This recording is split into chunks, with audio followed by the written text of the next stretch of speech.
welcome you all back to your history class. We were doing our first chapter of your history book, that is Bricks, Beads and Bones, जिसमें हम पढ़ रहे थे Harappan civilisation के बारे में और आज हम उसी का पार्ट 4 कंटिन्यू करने वाले हैं. सो आइए let's begin with today's class. आज का जो हमारा वेरी फर्स्ट टॉपिक रहेगा उसमें हम पढ़ेंगे सील्स, स्क्रिप्ट्स और वेट्स के बारे में, यानी कि जो हड़प्पन सिविलाइजेशन था उस टाइम पे किस तरीके के सील्स या फिर किस तरीके के स्क्रिप्ट मतलब राइटिंग या फिर जो वेट्स थे, वेट्स मतलब ट्रेडिंग के लिए जो वेट्स यूज किए जाते हैं वो कैसे होते थे. Seals and sealings. अगर हम सील्स की बात करें तो seals and sealings were used to facilitate long distance communication, यानी कि ये जो सील्स होते थे इनका क्यों यूज किया जाता था. लॉन्ग डिस्टेंस अगर कोई कम्युनिकेशन करना होता था हड़प्पन सिविलाइजेशन के लोगों को तो वो इन सील्स का यूज करते थे. कैसे करते थे? अब जो वो एक लेटर भेजते थे उस पे वो क्या लगाते थे? सील लगाते थे. Its mouth was tied with rope and on the knot was affixed with some wet clay, यानी कि जो भी वो लेटर लिखते थे उसको वो एक रोप से टाई कर देते थे और फिर एक क्ले के साथ उसको चिपका देते थे, यानी कि उसके रोप के माउथ को उस क्ले के साथ चिपका देते थे. Which one or more seals were press leaving an impression, और उस क्ले के ऊपर क्या लगा दी जाती थी? सील लगा दी जाती थी और उस सील का इम्प्रेशन यानी कि छाप, उस सील की छाप उस पे लगा दी जाती थी. उससे क्या पता चलता था वो सील की सिग्निफिकेंस क्या थी, वो सील क्यों लगाई जाती थी. If the bag reach with its ceiling intact, अब जब वो सेंड किया जाता था वो पार्सल या बैग जो भी भेजा जाता था एक प्लेस से दूसरी प्लेस पे, अगर उस बैग पे या उस पर्टिकुलर पार्सल पे वो सील इंटैक्ट होती थी, इंटैक्ट मतलब वैसी ही जैसी वहां से आई है वैसी ही लगी होती थी. इसका क्या मतलब होता था? It meant that it had not been tampered with it. Tampered मतलब यानी कि अगर उसकी सील इंटैक्ट है मतलब उसके साथ कोई टैम्परिंग यानी कि छेड़छाड़ नहीं की गई है, जैसा सेंडर ने भेजा था वैसा ही रिसीवर ने रिसीव किया है. The sealing also conveyed the identity to the sender. उसके अलावा और क्या सिग्निफिकेंस थी सील की कि सील से जो सेंडर था उसकी आइडेंटिटी का भी पता लगता था. Harappan seals usually have a line of writing probably containing the name and the title of the owner. अब आप कहोगे कि कैसे पता लगता था कि किसने भेजी? क्योंकि उस सील पे टाइटल होता था और नेम होता था किसका? ओनर का. ओनर यानी कि जिसने वो सील, जिसने वो पार्सल भेजा होता था. अगर अब हम बात करें स्क्रिप्ट की, स्क्रिप्ट क्या होती है? राइटिंग, यानी कि किस तरीके की राइटिंग उस टाइम पे होती थी वो अब हम देखेंगे. It is apparent that the script was written from right to left, यानी कि उस टाइम पे स्क्रिप्ट कैसे लिखी जाती थी? राइट से स्टार्ट करके लेफ्ट की तरफ लिखा जाता था. As some seals have wider spacing on the right and cramping on the left. अब हमें कैसे पता चलता है इस बात का? क्योंकि जब हम लिखना स्टार्ट करते हैं, अब यूजुअली हम लोग लेफ्ट टू राइट लिखते हैं, लेकिन उस टाइम पे राइट टू लेफ्ट लिखा जाता था. और इस चीज का कैसे पता लगा हमारे आर्कियोलॉजिस्ट को? क्योंकि राइट हैंड साइड पे जो स्पेसिंग थी वो ज्यादा छोड़ी हुई थी और लेफ्ट तक आते आते वो जो वर्ड्स हैं बहुत ज्यादा एक साथ मिल गए थे. तो ऐसा लगा हमारे आर्कियोलॉजिस्ट को जैसे कि जो एनग्रेवर यानी कि जो उसको लिख रहा है उसने राइट से लिखना शुरू किया और उसके बाद लेफ्ट तक आते आते उसके पास जो स्पेस है वो खत्म हो गया, इसलिए उसने छोटे छोटे वर्ड्स में लिखना शुरू कर दिया था लेफ्ट तक आते आते. तो इससे हमें पता लगता है कि उस टाइम पे जो राइटिंग थी वो राइट टू लेफ्ट लिखी जाती होगी.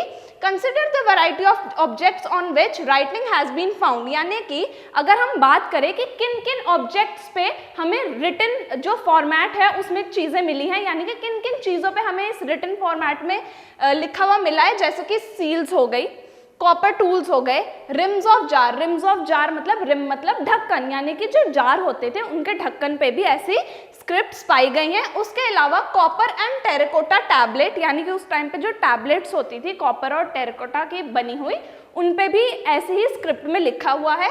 उसके अलावा ज्वेलरी पे, bone rods and even ancient sign board, उस टाइम पे जो साइन बोर्ड्स होते थे उन पर भी ये स्क्रिप्ट देखी गई है.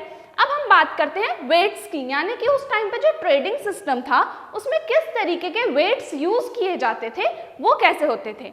Exchanges were regulated by a precise system of weights. Exchanges मतलब जो उस टाइम पे लेन देन होता था वो किससे होता था, एक फिक्स सिस्टम ऑफ वेट से होता था, usually made of stone called chert. और वो वेट किसके बनाए जाते थे, एक स्टोन होता था जिसको क्या बोलते थे, चर्ट, उससे बनते थे। और वो कैसे होते थे, शेप में क्यूबिकल, क्यूबिकल मतलब एक क्यूब की फॉर्म में, स्क्वायर फॉर्म में होते थे, with no markings. No markings मतलब उन पे कुछ भी लिखा हुआ नहीं होता था।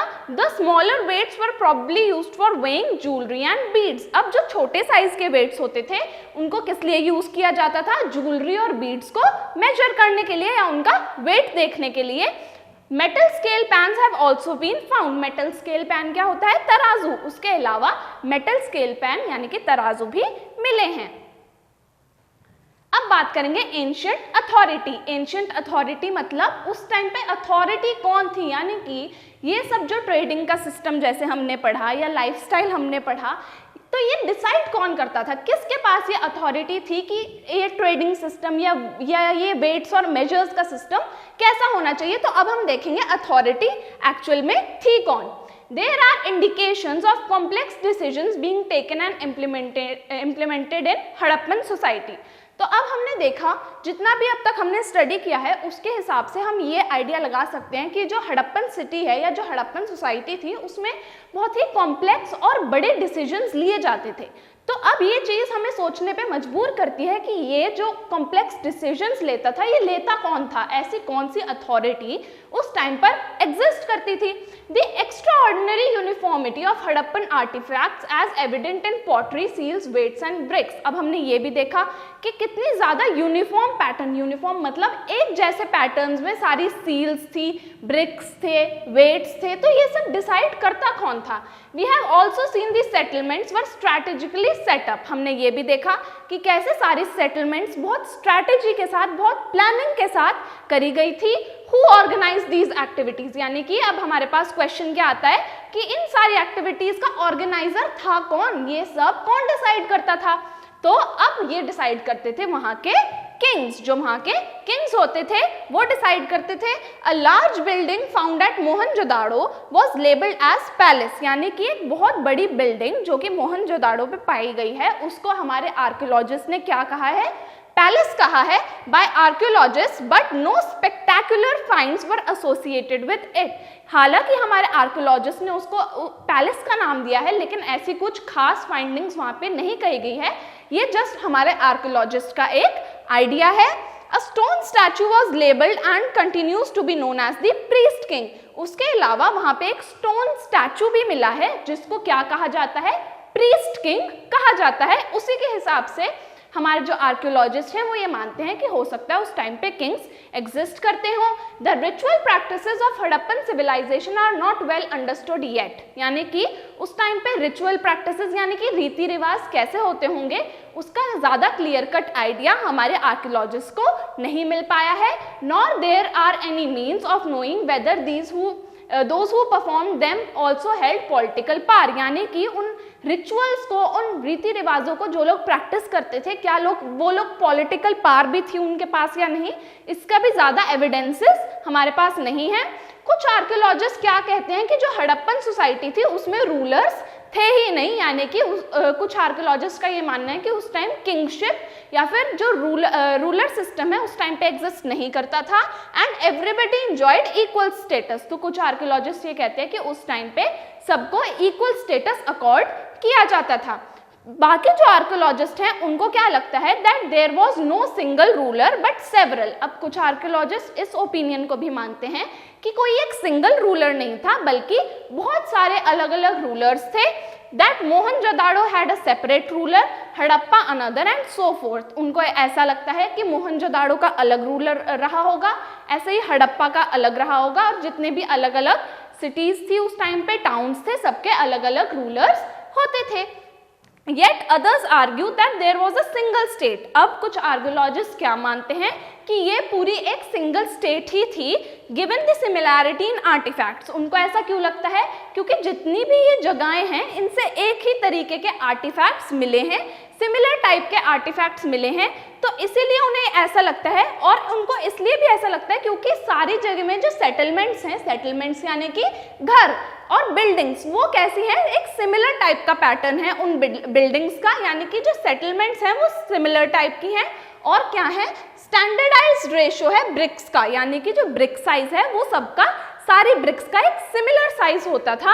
And the establishment of settlements near sources of raw material. तो इन सब चीज़ों से उनको क्या लगता है कि हो सकता है कि उस टाइम पे एक सिंगल रूलर ही एग्जिस्ट करता हो जो सारी स्टेट्स हैं उनको देखता हो, और इसीलिए क्योंकि जो यूनिफॉर्मिटी पाई गई है ब्रिक साइज में या फिर बाकी और चीज़ों में, घरों के साइज में, तो उनसे देख के हमें ये लगता है कि हो सकता है एक सिंगल रूलर ही वहाँ पे हो और वही ये सब डिसाइड करता हो। As of now the last theory मतलब ये वाली जो थ्योरी है कि जो सिंगल रूलर वाली थ्योरी है वो हमें सबसे ज़्यादा प्लॉजिबल यानी कि सबसे ज़्यादा सही लगती है। As it is unlikely that entire communities could have collectively made and implemented such complex decisions, यानी कि ऐसा तो नहीं हो सकता कि सारी कम्युनिटी मिलके इतने कॉम्प्लेक्स डिसीजंस ले, जरूर ये किसी सिंगल रूलर का ही काम रहा होगा। अब बात करते हैं हम एंड ऑफ सिविलाइजेशन, यानी कि कैसे हड़प्पन सिविलाइजेशन धीरे धीरे खत्म होने लगी, एक्सटेंट होने लगी। तो ये कैसे हुआ, धीरे धीरे ऐसा कैसा होना शुरू हो गया। There is evidence that by 1800 BCE, most of the mature Harappan sites in regions such as Cholistan had been abandoned, यानी कि चोलिस्तान में जितनी भी जो सिविलाइजेशन थी वो 1800 BCE के आते आते लोगों ने उन्हें अबेंडन यानी कि छोड़ना शुरू कर दिया होगा और वहाँ के लोग किसी और जगह पे शिफ्ट होने स्टार्ट हो गए होंगे। उसके बाद in the few Harappan sites that continued to be occupied after 1900 BCE। अब जो कुछ ऐसे साइट्स हैं जिनमें लोग 1900 BCE के बाद भी रहते रहे, there appears to have been transformation of material culture, यानी कि हमारे आर्कियोलॉजिस्ट ये मानते हैं कि जो वहाँ का मटीरियलिस्टिक कल्चर मतलब जो उनका लाइफस्टाइल पैटर्न है, ज़रूर उसमें कोई चेंजेस आए होंगे, क्योंकि marked by the disappearance of distinctive artefacts, क्योंकि उन जगहों पे से कुछ आर्टिफैक्ट्स क्या हैं, गायब हो गए हैं, जैसे कि वेट्स, सील्स या स्पेशल बीड्स उसके बाद नहीं देखी गई। What brought about these changes, अब ये चेंजेस आए कैसे, ठीक है, यानी कि हड़प्पन सिविलाइजेशन धीरे धीरे एक्सटिंक्ट होना या अबंडन होना क्यों शुरू हो गया। Several explanations have been put forward, तो इसके लिए अलग अलग आर्कियोलॉजिस्ट ने अपने अपने व्यू पॉइंट्स दिए हैं। These range from climatic change, अब कुछ कहते हैं कि ज़रूर वहाँ के क्लाइमेट में चेंज आ गया होगा जिसकी वजह से वहाँ के लोगों को वो जगह छोड़कर जाना पड़ा होगा। उसके अलावा डिफॉरेस्टेशन या फिर एक्सेसिव फ्लड वहाँ पे आ गया होगा जिसकी वजह से लोग वहाँ से चले गए होंगे, या फिर द शिफ्टिंग एंड और डाइंग अप ऑफ रिवर्स, हो सकता है वहाँ की जो रिवर्स हैं वो सूख गई हो, ड्राई हो गई हो, जिसकी वजह से वो अपने आप को वहाँ पर सस्टेन नहीं कर पा रहे हो, जिसकी वजह से उन्हें कहीं और शिफ्ट होना पड़ा हो। उसके अलावा क्या हो सकता है, to over use of the landscape, यानी कि हो सकता है कि उन्होंने लैंडस्केप का ओवर यूज कर लिया हो और उनकी जो रिसोर्सेज हो वो खत्म हो गई हो, जिसकी वजह से उन्हें जो हड़प्पन सिटी है उसको अबैंडन करना पड़ा हो। House construction techniques deteriorated and large public structures were no longer produced। उसके अलावा धीरे धीरे हमारे आर्कियोलॉजिस्ट ने ये देखा कि जो हाउस कंस्ट्रक्शन टेक्निक्स यानी कि पहले उस टाइम पे जैसे घर बनते थे वो फिर टाइम के साथ बनना बंद हो गए थे। उसके अलावा जो नए घर थे वो भी लोगों ने प्रोड्यूस करने बंद कर दिए थे, यानी कि इन सब चीज़ों से हमें ऐसा लगता है कि ज़रूर वो लोग वहाँ से वो जगह छोड़कर जाना चाहते होंगे किसी रीज़न की वजह से, जैसे हमने जो रीजंस पढ़े क्लाइमेटिक चेंज या और ऐसे कई रीजंस हो सकते हैं जिसकी वजह से वहाँ के लोग जो हड़प्पन सिटी थी उसको क्या करना चाहते होंगे, अबैंडन करना चाहते होंगे। But they do not explain the collapse of the entire civilisation. लेकिन इन सब रीजंस, ये सब रीजंस इतने मेजर नहीं है कि ये प्रूव कर पाएं कि जो पूरा सिविलाइजेशन था, पूरा हड़प्पन सिविलाइजेशन था वो कैसे कोलैप्स हो गया, यानी कि सब एकदम से कैसे गायब हो गया वहां से। It appears that a strong unifying element perhaps the Harappan state came to an end. हो सकता है कि पूरी हड़प्पन स्टेट ही खत्म हो गई हो किसी रीजन की वजह से। This is evidenced by the disappearance of seals. क्योंकि ऐसा क्यों लगता है हमें, क्योंकि टाइम के साथ धीरे धीरे सील्स गायब हो गई, स्क्रिप्ट गायब हो गई, डिस्टिंक्टिव बीड्स, जो अलग अलग तरीके के बीड्स और पॉटरी यानी कि पॉट्स हमें मिले थे वो गायब होना शुरू हो गए। The shift from a standardised weight system to the use of local weights. उसके बाद पहले जैसे हमने पढ़ा कि उस टाइम स्टैंडर्डाइज्ड वेट सिस्टम होता था, उसको छोड़ के उन्होंने लोकल वेट सिस्टम जो था उसको यूज करना शुरू कर दिया था। And the decline and abandonment of cities, और वो सिटीज को भी जैसे हमने पढ़ा कि वो छोड़ के जाना शुरू हो गए थे। अब अगर हम बात करें कि ये डिस्कवर कैसे हुआ, यानी कि जब वहां से लोग छोड़ के चले गए उसके इतने सालों बाद हमारे आर्कियोलॉजिस्ट ने हड़प्पन सिविलाइजेशन को कैसे डिस्कवर किया। When Harappan cities fell into ruin मतलब सब कुछ जब खत्म हो गया, people gradually forgot all about them, तो धीरे धीरे लोग हड़प्पन सिविलाइजेशन के बारे में भूल गए क्योंकि वहां पे कुछ बचा ही नहीं था। When men and women began living in the area millennial later, और उसके बाद बहुत ज़्यादा सालों बाद जब वहाँ पे लोग वापस आए, मैन एंड वुमेन वहाँ पे फिर से रहना शुरू हुए, तो सरफेस पे जो अलग अलग आर्टिफैक्ट आने लगे, यानी कि कभी कभी पानी के साथ बह के कोई आर्टिफैक्ट आ जाता था सरफेस पे। उसके अलावा जब वो लोग डिग करते थे या प्लो करते थे फील्ड को, तो अलग अलग तरीके के आर्टिफैक्ट सामने आने लगे। जैसे कोई मूर्ति आ जाती थी सामने या फिर कोई क्राउन आ जाता था सामने, तो उनको समझ नहीं आया कि ये सब क्या हो रहा है, ये आर्टिफैक्ट्स कहाँ से आ रहे हैं और ये क्या चीज़ें हैं। That occasionally surfaced washed by floods, कभी कभी फ्लड्स के साथ बह के ऐसी अजीब अजीब चीज़ें उनको दिखने लगी। और एक्सपोज्ड बाय सॉइल इरोजन, उसके अलावा सॉइल इरोजन की वजह से भी ऐसी चीज़ें सामने आने लगी। कोई उनके जो एलिमेंट्स थे या फिर ऐसी चीज़ें जो वो अपने डेली लाइफ में यूज़ करते थे, ऐसी चीज़ें धीरे धीरे सरफेस पे आने लगी जब वो अपनी फील्ड्स को प्लो करते थे या फिर डिग करते थे। तो अलग अलग तरीके के ट्रेजर्स उनको मिलने लगे जो कि हड़प्पन सिविलाइजेशन के टाइम से एसोसिएटेड थे। तो वहाँ के लोग बहुत ज़्यादा कंफ्यूज्ड हो गए कि अब हम इन चीज़ों का क्या करें। तो अब हम पढ़ेंगे कनिंघम्स कंफ्यूजन के बारे में, यानी कि कनिंघम कौन थे? वो थे first director general of ASI। ASI क्या होता है? आर्कियोलॉजिकल सर्वे ऑफ इंडिया, यानी कि जो एसोसिएशन ये सब स्टडी करती है, आर्कियोलॉजी को स्टडी करती है हमारी कंट्री में, उसको बोलते हैं ASI। तो उनके जो डायरेक्टर जनरल थे कनिंघम, उन्होंने डिसाइड किया कि अब मैं इस मैटर में लुक इनटू करूंगा। Began archaeological excavations in the mid 19th century, तो मिड 19th सेंचुरी में उन्होंने अपनी एक्सकवेशन, ये सारी जो खोज थी, इनको करना शुरू किया। Archaeologist prefer to use the written words, यानी कि जो आर्कियोलॉजिस्ट होते हैं वो किस पे बिलीव ज़्यादा करते हैं? रिटन फॉर्मेट में या रिटन वर्ड्स पे वो लोग ज़्यादा बिलीव करते हैं, जैसे कि टेक्स्ट हो गया, कहीं पे कुछ लिखा हुआ, as a guide to investigations, यानी कि अपनी इन्वेस्टिगेशन को कैरी फॉरवर्ड करने के लिए वो लोग लिखे हुए मटेरियल पे ज़्यादा बिलीव करते हैं। Cunningham also collected, documented and translated inscription. अब जो कनिंघम थे उन्होंने भी डॉक्यूमेंटेशंस बनाए, जो चीज़ें उन्हें मिल रही थी, जो स्क्रिप्ट्स उन्हें मिल रही थी, उनको ट्रांसलेट करने की कोशिश करी, जो कि उनको अपने सर्वे के ड्यूरिंग मिली। When he excavated sites, अब जब वो साइट्स पे गए, उन जगहों पर गए, he tended to recover artifacts। अब जो लोगों को आर्टिफैक्ट्स मिल रहे थे वो आर्टिफैक्ट्स उनको मिलना शुरू हुए, that he thought had cultural value। तो अब उनको क्या लगा, ज़रूर इन आर्टिफैक्ट्स की कोई कल्चरल वैल्यू रही होगी उस टाइम पे। Although Harappan artefacts were found fairly often during the 19th century, यानी कि ये जो आर्टिफैक्ट्स है कब मिलना शुरू हुए? 19th सेंचुरी के टाइम से मिलना शुरू हुए।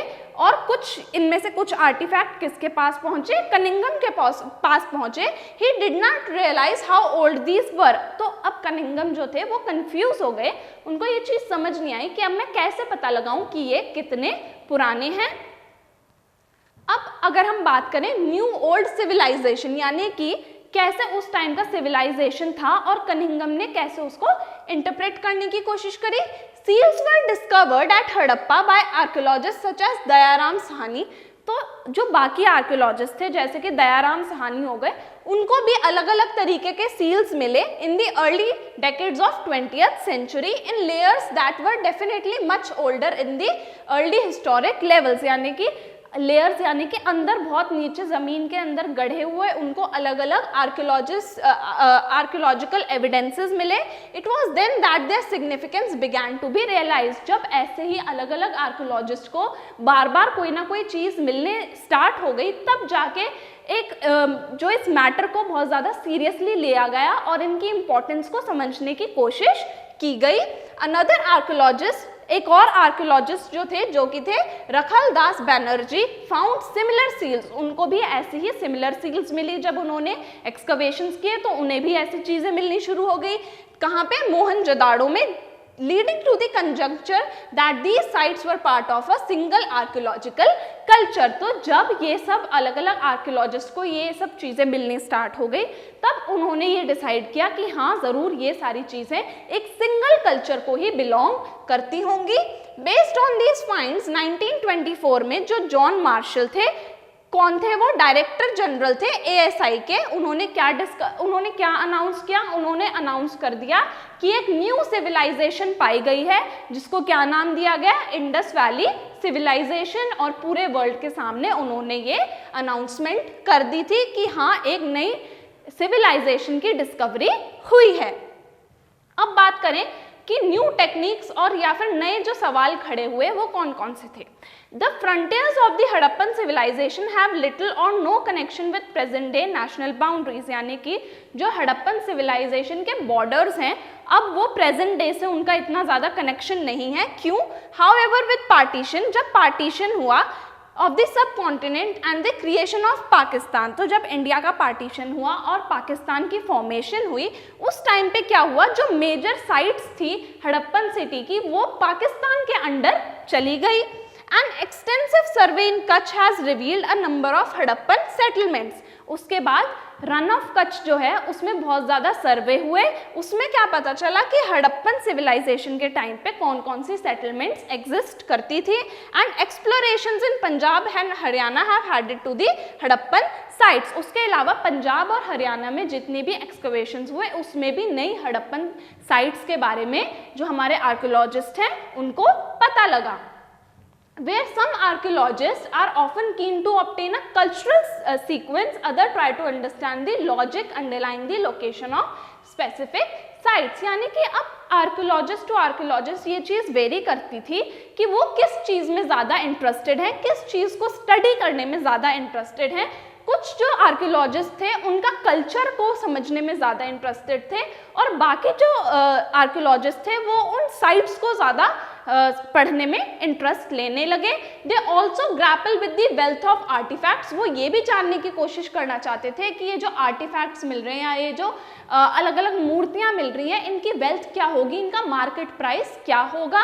Trying to figure out the functions these में है सर्व. उसके अलावा उन्होंने ये भी जानने की कोशिश करी कि उस टाइम पे इनका इन चीज़ों का क्या रोल रहता होगा. अगर हम बात करें कि हमारे आर्कियोलॉजिस्ट को कौन कौन सी प्रॉब्लम्स फेस करने पड़ी, अब हमने ये देख लिया कि टाइम टू टाइम अलग अलग चीज़ें अलग अलग आर्कियोलॉजिस्ट को मिल रही थी, ठीक है. लेकिन अब सबसे बड़ी प्रॉब्लम ये हुई कि ये जो सारा मटेरियल हमारे पास था वो स्कैटर्ड फॉर्म में था. अब उसको एक साथ जोड़ के हमें ये समझना था कि ये हुआ कैसे, यानी कि उस टाइम पे सेटलमेंट रही कैसे होगी, क्योंकि हर आर्कियोलॉजिस्ट अपना अलग व्यू पॉइंट दे रहा था. तो ये बहुत ज़्यादा प्रॉब्लमैटिक हो गया था कि कोई एक सिंगल स्टोरी फॉर्म करी जाए. तो सभी आर्कियोलॉजिस्ट ने क्या सोचा कि हम इस पास्ट को एक साथ बैठ के पीस अप करेंगे और देखेंगे कि कैसा होता था. It is material evidence that allows archaeologist to better reconstruct Harappan life. यानी कि जितना भी मटीरियल एविडेंस यानी कि सबूत, यानी कि जितनी भी मटीरियलिस्टिक चीज़ें उस टाइम पे मिली थी उनकी हेल्प से हमारे आर्कियोलॉजिस्ट ने उस टाइम के सिविलाइजेशन को समझने की कोशिश करी. This material could be pottery. कौन कौन से मटीरियल्स मिले? जैसे pottery, tools, ornaments, household objects, ऐसी चीज़ें वहाँ से मिलनी शुरू हुई. Recovering artefacts is just the beginning of the archaeological enterprise. Archaeologist then classify their finds. उसके बाद जो भी चीज़ें इन्हें मिली थी, जैसे कि पॉट्स हो गए, हाउस होल्ड ऑब्जेक्ट्स हो गए, ऑर्नामेंट्स हो गए, उन्होंने इनको कैटेगराइज करना शुरू कर दिया। One simple principle of classification is in terms of material such as stone, clay, metal, bone, ivory etcetera. एक जो तरीका होता है क्लासीफाई करने का वो होता है मटीरियल ऑब्जेक्ट्स को अलग रखना, यानी कि जो भी मटीरियलिस्टिक ऑब्जेक्ट्स थे जैसे कि स्टोन हो गया, क्ले हो गया, तो ऐसे ऑब्जेक्ट्स को एक डोमेन के अंदर उन्होंने रख दिया। और जो दूसरा मेथड था क्लासिफिकेशन का वो थोड़ा कॉम्प्लिकेटेड था, वो था इन टर्म्स ऑफ फंक्शन, यानी कि उस टाइम पे इनका क्या यूज रहा होगा इन चीजों का। ये दूसरा एक मेथड था किसको क्लासिफाई करने का, उन चीजों को। Archaeologist have to devise whether for instance an artefact is a tool और एन ऑर्नामेंट। अब आर्कियोलॉजिस्ट के लिए ये बहुत ज़्यादा प्रॉब्लम की चीज़ थी कि उनको ये समझना होता था, ये इंटरप्रेट करना होता था कि जो चीज़ उन्हें मिली है वो एक टूल है या फिर एक ऑर्नामेंट है, ऑर्नामेंट यानी कि कोई ज्वेलरी है, और बोथ और something meant for ritual use, या फिर जो उन्हें चीज़ मिली है कहीं ये कोई रिचुअल यूज के लिए, यानी कि किसी पूजा पाठ में तो नहीं काम आती थी उन लोगों के। तो इसलिए उनको बहुत ज़्यादा प्रॉब्लम हुई किसमें, इंटरप्रिटेशन में। इंटरप्रिटेशन मतलब समझने में कि ये चीज़ें हो कैसे रही हैं, यानी कि इन चीज़ों का यूज क्या होता था उस टाइम पे। तो अब प्रॉब्लम्स ऑफ इंटरप्रिटेशन क्या क्या हुई। The problem of archaeologist interpretation are perhaps most evident in attempts to reconstruct religious practices, यानी कि उस टाइम की रिलीजियस प्रैक्टिसेस को समझने के लिए जो आर्कियोलॉजिस्ट थे उनको बहुत ज़्यादा प्रॉब्लम हुई उन चीज़ों को इंटरप्रेट करने में, इंटरप्रेट यानी कि समझने में। Early archaeologists thought that certain objects which seemed unusual or unfamiliar may have had religious significance. अब जो अर्ली आर्कियोलॉजिस्ट थे उनको क्या लगा कि जो भी अनयूजुअल सी चीज़ है, जो भी चीज़ उनको समझ नहीं आ रही होती थी कि ये क्या है, ज़रूर वो उनके रिलीजियस, उन्होंने उसको किस डोमेन में डाला, रिलीजियस आर्टिफैक्ट के डोमेन में, कि ज़रूर ये लोग उनके ये चीज़ उनके रिलीजन से रिलेटेड होगी। दिस इंक्लूड टेराकोटा फिगर, उसमें क्या क्या इंक्लूडेड होता था, टेराकोटा की फिगर ऑफ वुमेन, हेवीली जूल्ड, यानी कि कुछ ऐसी वुमेन थी जो हेवीली, जिन पे ज्वेलरी होती थी, some with elaborated head dresses, उसके अलावा कुछ वुमेन, कुछ फिगर्स ऐसी मिली जिनमें वुमेन ने बड़ी बड़ी हेड गेयर या हेड ड्रेसेस पहने होते थे। These were regarded as mother goddess, जब जिन वुमेन ने हैवी ज्वेलरी, जिन जो मूर्तियाँ थी उसमें जिनमें वुमेन ने हैवी ज्वेलरी और हेड गियर पहने होते थे, उनको हमारे आर्कियोलॉजिस्ट ने क्या समझा कि वो कोई मदर गॉडेस होंगी उस टाइम की। Attempts have also been made to reconstruct religious beliefs, उसके अलावा हमारे आर्कियोलॉजिस्ट ने उन लोगों के रिलीजियस बिलीफ्स को भी समझने की कोशिश करी है कि उस टाइम पे कौन कौन से रिलीजियस बिलीफ्स या प्रैक्टिसेस रही होंगी, किसको स्टडी करके, उनकी सील्स को, some of which seem to depict ritual scenes, क्योंकि कुछ सील्स में क्या डिपिक्ट हो रहा था, रिचुअल सीन। रिचुअल सीन मतलब उनके पूजा पाठ के कुछ सीन्स को डिपिक्ट किया जा रहा था। Some animals such as one horned animal, अब कुछ एनिमल्स की भी फोटोज थी, जैसे कि one horned animal often called the unicorn, जिसको यूनिकॉर्न भी बोलते हैं, वो भी सील्स पे बने हुए थे। Seem to be mythical composite creatures, यानी कि ज़रूर उसको भी हमारे आर्कियोलॉजिस्ट ने किससे जोड़ा, उनके पूजा पाठ या मिथिकल वैल्यूज से जोड़ा। In some seals a figure shown seated cross leg in yogic posture, अब कुछ सील्स में कैसी फिगर सामने आई कि कोई एक योगिक पोस्चर, यानी कि योगा के पोस्चर में एक लेडी बैठी है अपनी लेग्स को क्रॉस करके, समटाइम्स सराउंडेड बाय एनिमल्स, और उसके आसपास क्या है, एनिमल्स हैं। Has been regarded as depiction of प्रोटोशिवा, और हमारे आर्कियोलॉजिस्ट ने क्या समझा उसको कि जरूर ये क्या होगी, प्रोटोशिवा की, यानी कि गॉडेस होगी, that in an early form of one of the major deities of Hinduism, जो कि पहले एक बहुत मेजर डायटी यानी कि देवी थी हिंदुइज्म में मानी जाती थी। तो हमारे जो आर्कियोलॉजिस्ट हैं उन्होंने इसको क्या नेम दिया, प्रोटोशिवा का नेम दिया। इसी के साथ हमारा ये चैप्टर एंड होता है। इसमें हमने क्या पढ़ा, हमने देखा कि जो हड़प्पन सिविलाइजेशन था उनकी इकोनॉमी कैसी थी, हमें ये भी पता चला कि उनमें सोशल डिफरेंसेस क्या क्या एग्जिस्ट करते थे, और हमने ये भी देखा कि उनका जो सिविलाइजेशन था वो कैसे फंक्शन करता था। आई होप आपको एक क्लियर आउटलुक मिल गया होगा हड़प्पन सिविलाइजेशन के बारे में। लर्न करो के प्रीमियम सब्सक्रिप्शन में आपको मिलती हैं live classes from any time anywhere. आप कहीं से भी हमारी लाइव क्लासेस को एंजॉय कर सकते हैं। उसी के साथ साथ आपको सारा स्टडी मटेरियल पीडीएफ की फॉर्मेट में अवेलेबल करवा दिया जाता है, तो आपको नोट्स की टेंशन लेने की बिल्कुल भी ज़रूरत नहीं है। उसी के साथ आपको मिलती हैं पर्सनलाइज स्टूडेंट्स रिपोर्ट्स, जिसमें आप एनालाइज कर सकते हैं कि मैं कैसा परफॉर्म कर रहा हूँ या कैसा परफॉर्म कर रही हूँ। और अगर आपको अकेले पढ़ने में मोनोटोनस या बोरिंग फील होता है then don't you worry, because हमारे यहाँ हम आपको एक पीयर ग्रुप में एनरोल कर देंगे, जहाँ पर आप अपने दोस्तों के साथ बैठकर आराम से पढ़ाई कर सकते हैं। हमारा जो ऑफिशियल ऐप है लर्न करो द लाइव लर्निंग ऐप, उसको डाउनलोड कीजिए, हमें टेलीग्राम पर भी ज्वाइन कीजिए। और इसी के साथ हमारा जो चैप्टर 1 था हिस्ट्री का, ब्रिक्स बीड्स एंड बोन्स, वो यहीं पे खत्म होता है। आई होप आपने हमारा ये सेशन एंजॉय किया होगा and I shall see you in the next class. Till then take care, bye bye.